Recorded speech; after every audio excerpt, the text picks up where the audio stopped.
அன்பு மாணவ செல்வங்களுக்கு கலாபாரதியின் வாழ்த்துக்கள் கூடி. இப்போ ஒரு ஃபென்டாஸ்டிக் ஒரு ஸ்டேட்மெண்ட் கொடுத்துருக்காங்க. அந்த ஸ்டேட்மெண்ட்டை நம்மளை என்ன செய்ய சொல்கிறாங்க, ஆராய்ந்து பார்க்க சொல்கிறாங்க. நம்ம என்ன செஞ்சு பார்ப்போம், ஆராய்ந்து பார்ப்போம். சரிங்களா? ஆனால் அந்த ஸ்டேட்மெண்ட்டை முழு கவனத்தோடு நம்ம வாசித்து அதனுடைய உள்ளர்த்தத்தை புரிஞ்சுக்கிட முயற்சி பண்ணணும். அப்போ தான் நம்ம அதை ஆராய்ச்சி பண்ண முடியும். சரிங்களா? இங்கே பாருங்கள், a vector has both magnitude and direction. Does it mean that anything that has magnitude and direction is necessarily a vector? இந்த பார்ட் எடுத்துக்கலாம், அடுத்து போவோம். ஒரு வெக்டாருக்கு அளவு இருக்கும், திசை இருக்கும், நமக்கு தெரியும். அப்போ எதுக்கெல்லாம் அளவும் திசையும் இருக்கின்றதோ அது எல்லாமே வெக்டாரா இப்படின்னு கேட்டிருக்காங்க. ரைட். முதல் பார்வைக்கு ஆமான்னு சொல்லிடலாம் கூட தோணும், ஆனால் அப்படி சொல்ல முடியாது. ரைட். எதற்கெல்லாம் திசை இருக்கோ அது எல்லாம் வெக்டார்ஸ் அல்ல. எப்படி அதை புரிஞ்சுக்கணும்னு கேட்டிங்கன்னா, வெக்டார்ஸுங்கிறது குறிப்பிட்ட விஷயத்தை ஆராய்ச்சி பண்ணும் பொழுது அதற்காக உருவான கணிதத்துறை. சரிங்களா? அப்போ அதனுடைய பொருள் என்னன்னு கேட்டிங்கன்னா, ஃபிசிக்கல் பேராமீட்டர் பல விஷயங்களில் நடக்கக்கூடிய விஷயத்தை வெக்டார் ரெப்ரசன்ட் பண்ணுது. அதுக்கு திசையும் அளவும் இருக்குது. Please try to understand. Right.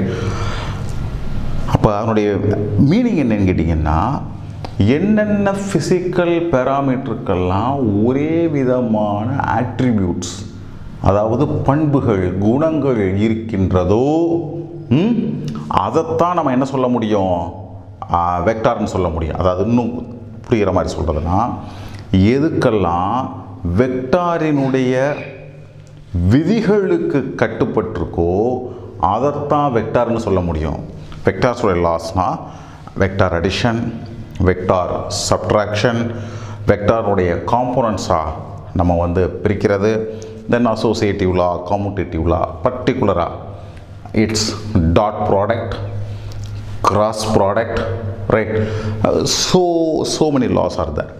இதுக்கெல்லாம் அது உடன்படும். அப்போ தான் நம்ம அதை சொல்ல முடியும். For example, you take electric current.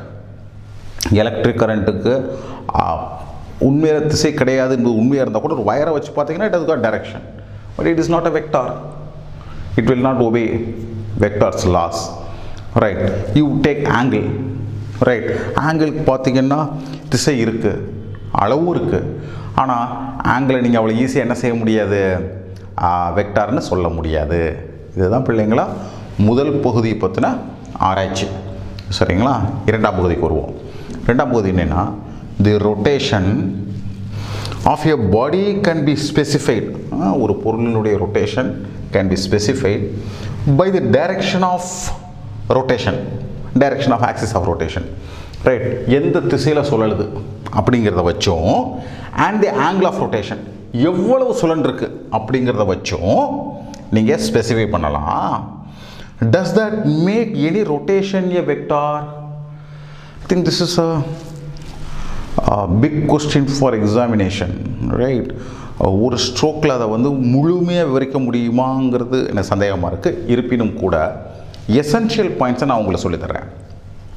அதாவது ரொட்டேஷன் அதை ஸ்பெசிஃபை பண்ணக்கூடிய ஆங்கிளை வெக்டார்னு ஒத்துக்கொள்ள முடியாது, வெக்டார்னு ஏற்றுக்கொள்ள முடியாது. ஏன் ஏற்றுக்கொள்ள முடியல அப்படி கேட்டிங்கன்னா, வெக்டாருக்கான எந்த லாவையும் அது என்ன செய்யாது, அது ஒபே பண்ணலை. மோர்ஸோ வெக்டாருக்கான என்ன பண்புகள், தன்மைகள் இருக்குமோ அது அதில் இல்லை. சரிங்களா? அதனால் அதை நம்ம ஏற்றுக்கொள்ள முடியாது. ஆனால் ஏற்றுக்கொள்ள முடியாதுங்கிறதுனால அதுக்கு அந்த பண்பே அடியோடு இல்லை அப்படின்னு நான் சொல்ல முடியாது. ஏன்னு கேட்டிங்கன்னா, பல நேரங்களில் நீங்கள் என்ன கண்டுபிடிக்க வேண்டியது இருக்குன்னா, வெலாசிட்டி வெக்டார், ஒரு ஆப்ஜெக்ட் ரொட்டேஷன் இருக்கும்போது வெலாசிட்டி வெக்டார் கண்டுபிடிப்பீங்க.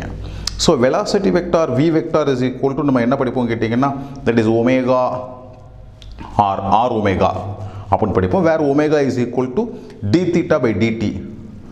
அண்டர்லைன் பண்ணிக்கோங்க பிள்ளைங்களா. D theta by DT. இந்த இடத்துல டி தீட்டாவை நீங்கள் வெக்டாராக கன்சிடர் பண்ணலாம். தீட்டாவை நான் ஆச்சரியமாக தீட்டாவை கன்சிடர் பண்ணக்கூடாதுன்னு சொல்கிறேன், டி தீட்டாவை பண்ணலான்னு சொல்கிறேன். ஆமாம், பண்ண முடியும். ஏன்னா டி தீட்டாவுடைய பண்புகள் வேறு மாதிரியானது, அது வேறு மாதிரியானது. டி தீட்டாங்கிறது ஆக்சுவலாக ஆங்கிளே எதை மீன் பண்ணுதுன்னு கேட்டிங்கன்னா, ஆர்க்குக்கும் ரேடியஸ்க்கும் உள்ள ரேஷியோ தான் ஆங்கிள். அங்கே என்ன நடக்கும் கேட்டிங்கன்னா, when you take d theta small angle, arc becomes straight line. Try to understand, this arc becomes straight line. So therefore பிள்ளைங்களா, for increment that is infinitesimally small value of theta வந்து that is d theta பல நேரங்களில் எதா represent பண்ணப்படுது, வெக்டாராக represent பண்ணப்படுது. தென் அதனுடைய that is velocity காம்பனன்ட்குள்ள அது இருக்குது. velocity obeys all vectorian vector laws. இதான் பிள்ளைங்களா இது பற்றின அனாலிசிஸ். சில நேரங்களில் பிள்ளைகளுக்கு நான் பேசினது புரியாமல் இருந்திருக்கக்கூடும். அப்படிப்பட்ட பிள்ளைங்க மறுபடியும் தயவு செஞ்சு வீடியோ பாருங்கள். கண்டிப்பாக என்ன ஆகும், உங்களுக்கு சார் மனசுலேருந்து என்ன உங்களுக்கு சொல்ல வர்றேங்கிறது உங்களுக்கு புரிந்துவிடும். சரிங்களா? உங்களுக்கு இதில் வேறு எது விஷயங்கள் டிஸ்கஸ் பண்ண வேணும் அப்படி தோணுச்சுன்னா கமெண்ட் பாக்ஸில் எங்களுக்கு தெரியப்படுத்துங்க. சேனலுக்கு சப்ஸ்கிரைப் பண்ணுங்கள். உங்களால் யார் யாருக்கெல்லாம் முடியுமோ அவ்வளோ பேருக்கு சொல்லுங்கள்.